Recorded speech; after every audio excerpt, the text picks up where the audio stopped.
अस्सलाम वालेकुम। अगर आपको पता चल जाए कि रमज़ान में एक ऐसा बेहतरीन वक्त भी है जिस वक्त तो अल्लाह पाक बहुत ज़्यादा करीब होते हैं और दुआओं को कबूल करते हैं, तो क्या आप वो वक्त मिस होने दोगे? नहीं होने दोगे, क्योंकि उसमें दुआएं कबूल होती है। तो 7 ऐसे वक्त है जिसमें मैं आपको बताऊं कि उस वक्त दुआ मांगी जाए तो दुआ फ़ौरन कबूल होती है। दुआ मांगी जाने से दुआ कबूल होती है, बल्कि रुकती नहीं है, इसलिए उस टाइम दुआ ज़रूर मांगे।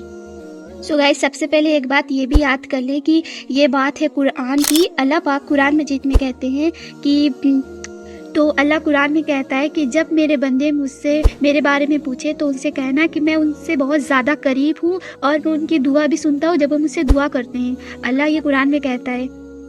इस बात को सिखाने वाले हमारे प्यारे नबी आप सल्लल्लाहु ताला अलैहि वसल्लम हैं, जिन्होंने हमें सिखाया है कि हमें अल्लाह पाक से दुआ करना चाहिए, चाहे जैसे भी हालात हो, और अल्लाह फ़ौरन दुआ सुनता है इस वक्त जो हम बता रहे हैं आपको। ठीक है। वक्त नंबर 1, इफ्तार करते वक्त, जब रोज़ा खोलते वक्त जब हम लोग रोज़ा खोलते हैं उस टाइम हम अल्लाह ताला के बहुत ही ज़्यादा करीब होते हैं।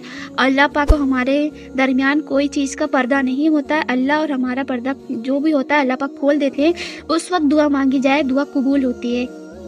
जब पूरा दिन रोज़ा रहने के बाद हमारा गला सूख जाता है और भूख अपनी हद पर होती है और बस एक चीज़ की देरी होती है, अज़ान। और ये वक्त होता है जब रोज़ेदार अपने लिए दुआ करे तो दुआएं रद्द नहीं होती है।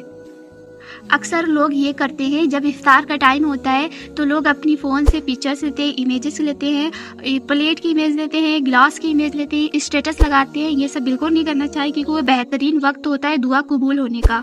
तो इसलिए अपने घर वाले के साथ सब लोग दुआएं करें, लेकिन आप सिर्फ 30 सेकंड में इतना कह दो, दुआएं करें, लेकिन आप सिर्फ 30 सेकंड में इतना कह दो, बस अल्लाह पाक से इतनी दुआ कर दे 30 सेकंड में कि या अल्लाह, तू जानता है मेरा दर्द, तू जानता है मेरी मजबूरी और तू जानता है मेरी ज़रूरत।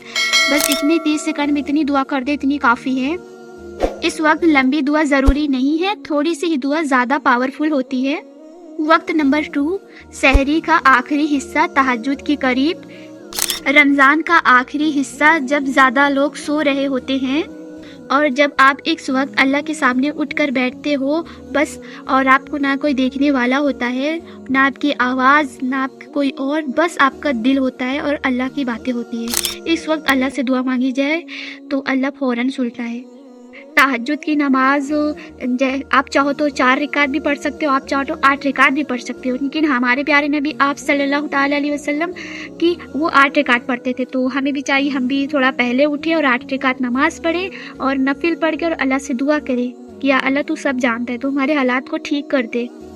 वक्त नंबर 4, हर फ़र्ज नमाज के बाद थोड़ा देर रुक के अल्लाह से दुआ मांगी जाए तो अल्लाह उस वक्त भी दुआ सुनते हैं।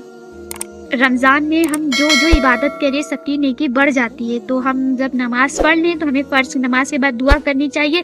बहुत से लोग ये करते हैं कि वो सलाम फेर लेते हैं तो फ़ोन चलाने लगते हैं। 20 सेकंड रुक जाओ और अल्लाह से दुआ करो। कोई अरबी ज़बान में नहीं, बल्कि अपनी ज़बान में दुआ करो। अल्लाह हर ज़बान को सुनने वाला है, वो किसी चीज़ का मोहताज नहीं है। वक्त नंबर 4, जब हम सजदे में अल्लाह पाक से बहुत ज़्यादा करीब होते हैं उस वक्त अल्लाह भी दुआ सुनते हैं, इसलिए उस वक्त भी सबसे ज़्यादा जो हो सके उतनी दुआ कर। लोग अक्सर हाथ उठा के ही ज़्यादा दुआ अच्छा समझते हैं, बट ऐसा कुछ नहीं है। हम सजदे में अल्लाह पाक से बहुत ज़्यादा करीब होते हैं तो उसमें भी हम दुआ मांग सकते हैं। इस रमज़ान में ये काम ज़रूर करो, जब भी नमाज़ पढ़ो हर नमाज के बाद आखिरी सजदे में अल्लाह से एक पर्सनल दुआ ज़रूर मांगो। किसी को नहीं बता सकते, वो अल्लाह को बता दो। वक्त नंबर 5, जुमा का दिन। पूरे हफ्ते के बाद जो आता है वो सबसे नूरानी दिन होता है, जुमा का दिन। इस वक्त एक ऐसा दिन आता है जब दुआ खाली नहीं जाती है। वक्त नंबर 6, जब कुरान पढ़ते हुए आपका दिल भर आए उस वक्त भी दुआ मांगो तो अल्लाह दुआओं को सुनते हैं। जब आप कुरान पढ़ रहे हो और कोई आयत आपके दिल को छू जाए, उस वक्त उस आयत को दोबारा पढ़ के अल्लाह से फ़ौरन दुआ कर लो, क्योंकि वो उस टाइम भी दुआ कबूल होती है। यहाँ सिर्फ तिलावत नहीं होती है, बल्कि हम अल्लाह से डायरेक्ट हल कलाम होते हैं। वक्त नंबर 7, रमज़ान के आखिरी हफ्तों में जो खास रात होती है उस रात तो दुआ मांगी जाए तो दुआ कबूल होती है।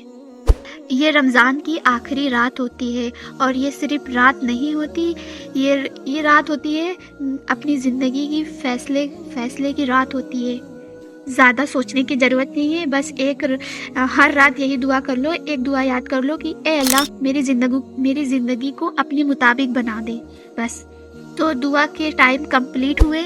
और एक बहुत ज़रूरी बात, दुआ का मतलब सिर्फ मिल जाना नहीं होता, बल्कि अल्लाह कभी कभी वो चीज़ नहीं देता है जो आप मांगते हो, बल्कि आपको और ज़्यादा मजबूत बना देता है। लेकिन ये याद रखना, दुआ अगर से कबूल ना हो, देर होना हो सकता है, बट इनकार नहीं हो सकता। अल्लाह हर दुआ को सुनता है और वो ज़रूर सुनेगा, इंशाअल्लाह ज़रूर।